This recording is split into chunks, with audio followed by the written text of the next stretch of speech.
नमस्कार। नमस्कार दोस्तों, एक बार की बात है, भगवान बाबा बेंगलोर में इंडियन इंस्टीट्यूट ऑफ साइंस के डायरेक्टर के घर रह रहे थे। जिन दिनों में वो वहाँ रह रहे थे, एक दिन वहाँ डॉक्टर सीवी रमन कुछ इंटरव्यूज़ लेने के लिए वहाँ पर आए और वो इंटरव्यूज़ उस घर के फर्स्ट फ्लोर पर हो रही थी।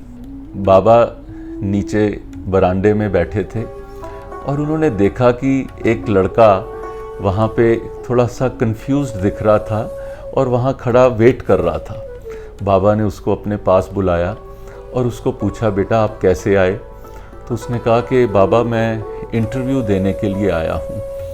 तो बाबा ने कहा, तो तुम इतने नर्वस क्यों लग रहे हो?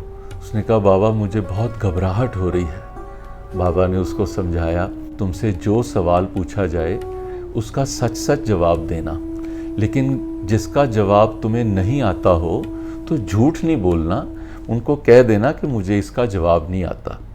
ऐसा समझाकर बाबा ने उस लड़के को ऊपर इंटरव्यू के लिए भेज दिया। इंटरव्यू रूम में वो लड़का पहुंचा और पैनल के लोगों ने उसको कई सवाल पूछे, लेकिन वो कुछ अंडर कॉन्फिडेंट था, कुछ कंफ्यूज हो गया और उसको जवाब देने नहीं आए।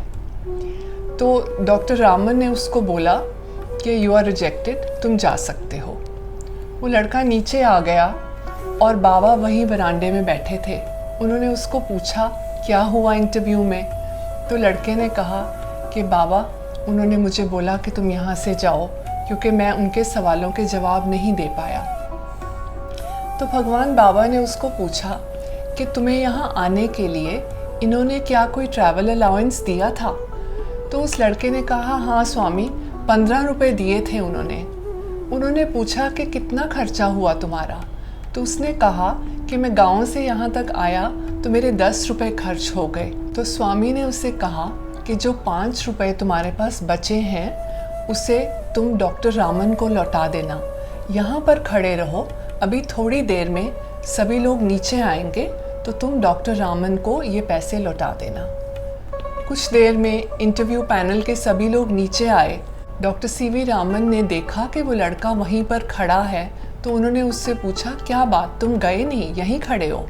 तो उस लड़के ने कहा कि सर आपने 15 रुपये ट्रैवल अलाउंस के लिए दिए थे, मैंने 10 रुपये ही खर्चे थे, तो ये 5 रुपये मैं आपको लौटाने के लिए यहाँ आपकी वेट कर रहा था।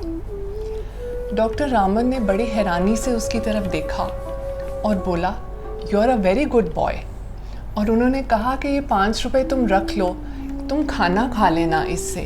और साथ ही उन्होंने अपने पीए से कहा, इस लड़के को क्लर्क की नौकरी दे दो।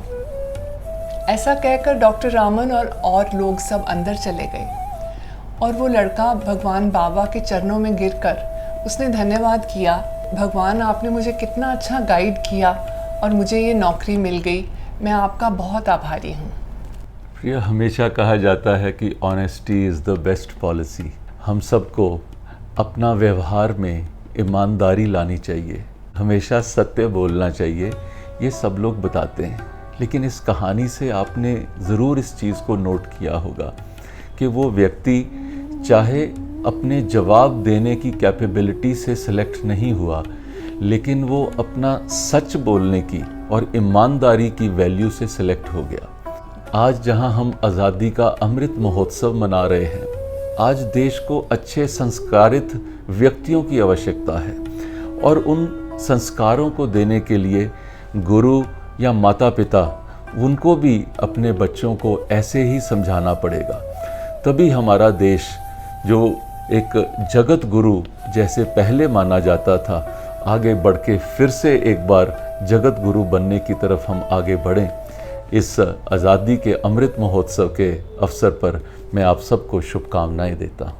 अपने बच्चों को अच्छे संस्कार ज़रूर दें, क्योंकि संस्कार अच्छे होते हैं तो संस्कृति अच्छी बनती है और संस्कृति अच्छी बनती है तो सृष्टि अच्छी बनती है। आज़ादी के अमृत महोत्सव के अवसर पर आप सबको सनरेज की टीम की तरफ से बहुत बहुत बधाई और शुभकामनाएं। आज हम सब लोग इस आज़ादी के अमृत महोत्सव के अवसर पर अपने घर में भी तिरंगा लहराएं और हर घर तिरंगा की इस कैंपेन के साथ जुड़े। धन्यवाद। धन्यवाद। अगर आपने हमारे वीडियोस नहीं देखे हैं तो नीचे दिए गए किसी भी लिंक पर क्लिक करें और लॉग इन करें।